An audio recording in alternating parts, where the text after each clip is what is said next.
administration and under Rahm's administration, Chicago population has dwindled. Okay. It has went down significantly. You've got 1 million people gone in the city of Chicago. And they ain't all black. Some of them are white. You even got white flight leaving here. Same thing in Detroit. The trickle-down economics that does not help us at all as a people. Mm-hmm. And I'm going to tell you something else. Whenever you've seen me talk, I'm not scared to say my black people.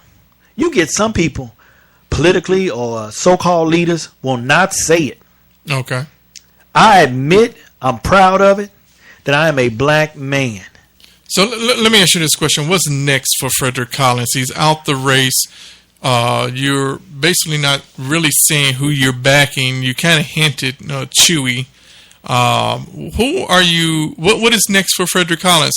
And before you answer that question, how has your life been since you get out the race for mayor? Because when you were in the race, you made it very clear when you get in the office that you're putting out the chief of police. Say that again.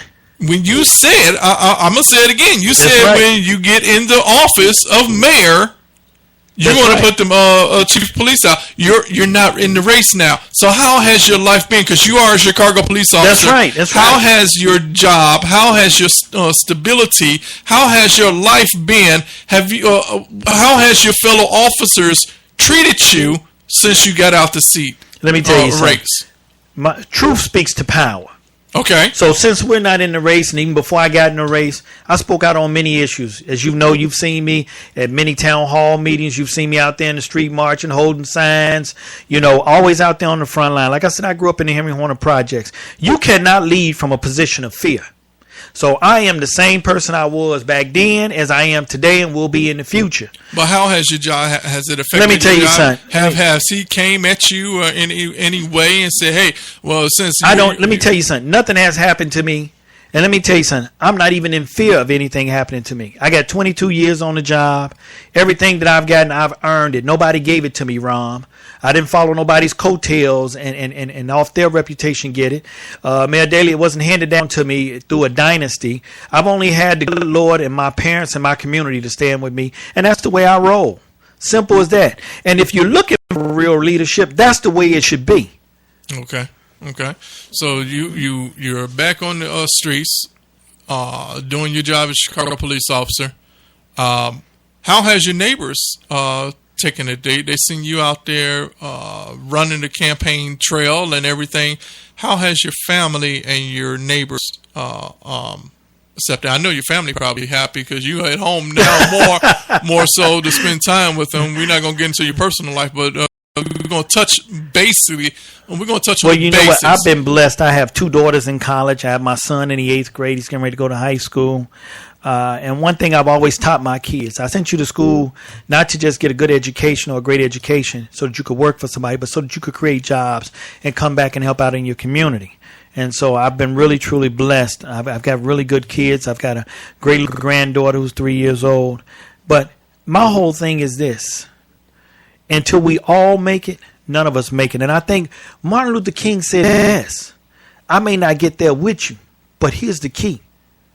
We as a people will get to the promised land.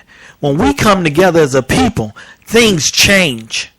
You understand what I'm saying? See, when Frederick Douglass was one of the first black men to walk through the front door of the White House and be able to convince the 16th president to free the slaves, and to work on his conscience. That was huge. You understand what I'm saying? We need leadership like that to walk through that front door. And despite all the odds, do what's necessary to save our people. I'm really excited as I take a look at some of these aldermanic races because I see some real change that can happen in City Hall. Is the rubber stamp still in effect right now, an automatic race right now? Oh, the rubber stamps are there. Look, let me tell you something. Some of these aldermen, if you took a look at how much money they had to run a campaign, they had $0. All of a sudden, some of them have $50,000 all of a sudden contributed to them. Some of them up on billboards now, but never did anything. Let me tell you something. If you take a look through our community and you walk through it, drive through it, fly over it, it looks like it's a war zone. Vacant lots, boarded up buildings. Very little grocery stores. But if you just go up north a ways, it looks like the promised land. We got a call coming in right now. Thank you for calling Smooth 90.5 FM. You're live on the air. Who's calling in? You're actually live on the air. Who is this? You're live on the air. We are live on the air. Smooth 90.5 FM. We're live. Who's calling? Awesome. Jeremiah for to give you a call. Okay, well, we have Frederick Collins live here in the studio. Would you like to talk with Frederick Collins and ask him a question? He was a candidate running for mayor of Chicago. Is there something that you want to ask him? Or hello? I guess not. But let me finish off by saying this. We have some intelligent, very smart young people who want to do great things. But the baton has not been allowed to be passed to them. And so we're going to have to do in our community what others have had to do in theirs. And that is have a civil war of removing those distractors who are afraid to pass the baton. I'm going to tell you something. In the 11th Ward, guess who's running for alderman in the 11th Ward? Who is that? Mayor Daley's nephew. Yeah. Okay. You know what I'm saying? They're always preparing for the next generation. They're always preparing for tomorrow and the next year and the next month. They are always constantly working on that. But when you take a look in our community, we have those who just want to stay in that one spot, don't teach or cultivate the future, our greatest treasure, our children, so that one day they can take it over and keep it going and keep the power with us. Are you doing that for your children? Oh, without a doubt, Are you preparing them for the politics? Oh, let me tell you something. Not only my children, but every child in our community and every child in our neighborhoods. I am working with, getting them interested in it, working with our seniors. Because let me tell you something. That's what it's going to take for us to make it.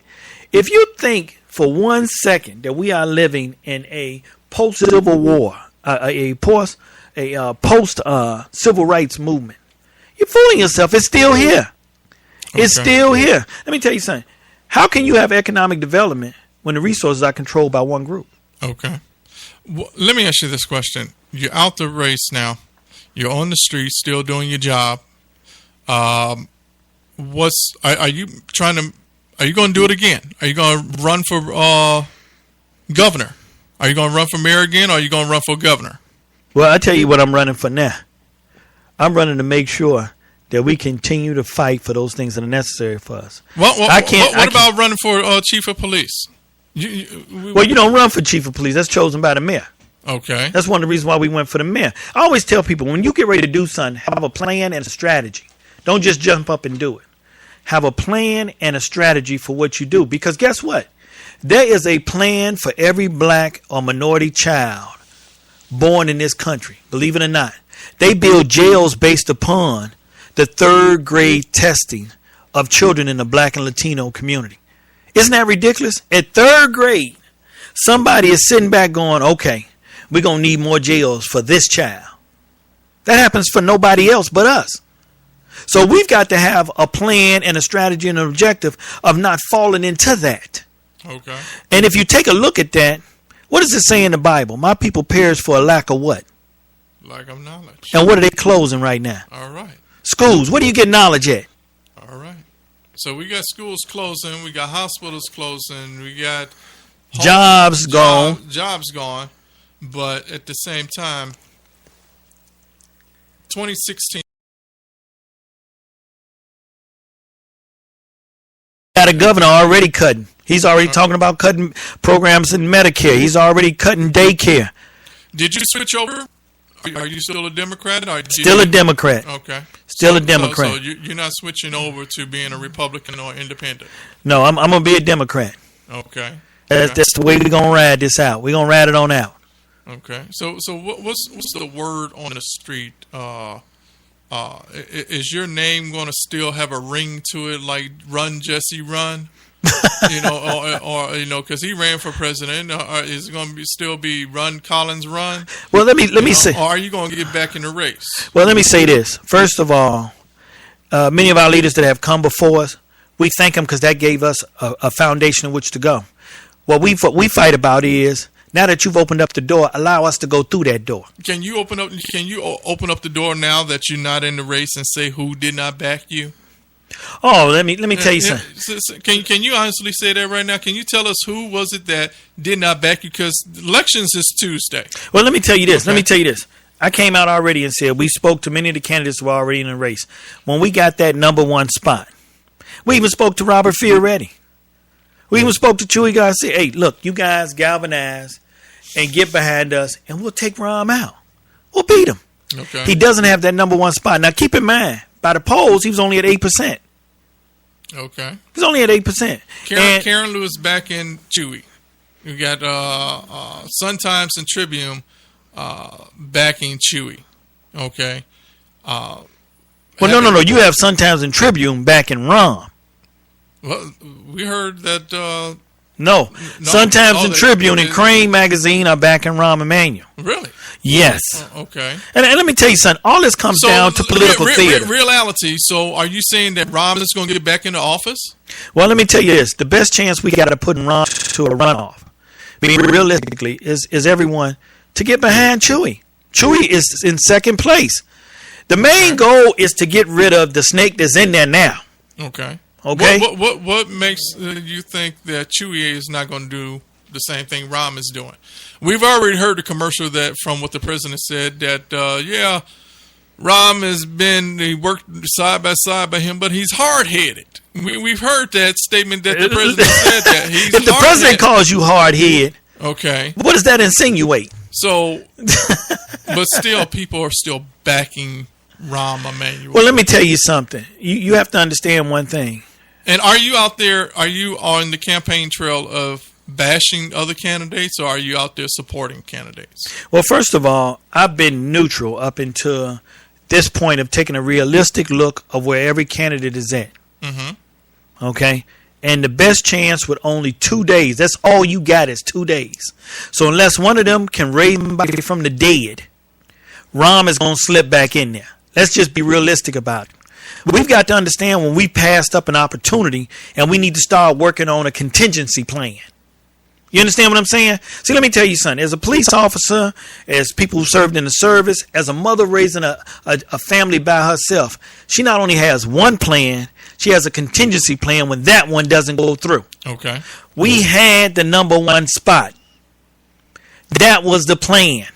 Everybody get behind that number one spot and do it. We didn't do that.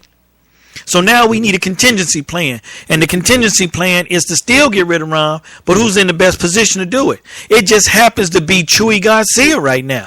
And let me tell you something. At least he has a history of being there for us in the past and doing some things. Okay, because I remember, and you remember this, when Vadoliak and them were standing on tables and they were threatening our mayor, which was Harold Washington. And they were calling him all sorts of explicitives and very disrespectful. He was one of the ones, Chewy Garcia, to break the Vadoliak 29. Okay? Wow. Okay. Not only that, he served up under Harold Washington as an ally. Okay? So the changes that since you were in the race, what changes have been made and implemented? Well, I tell you, one thing I'm very proud of is we have more young people now involved in conversations in the barbershop, on Instagram, on Facebook, than I've ever seen since we got to the race. Do you know Instagram is the number one social media?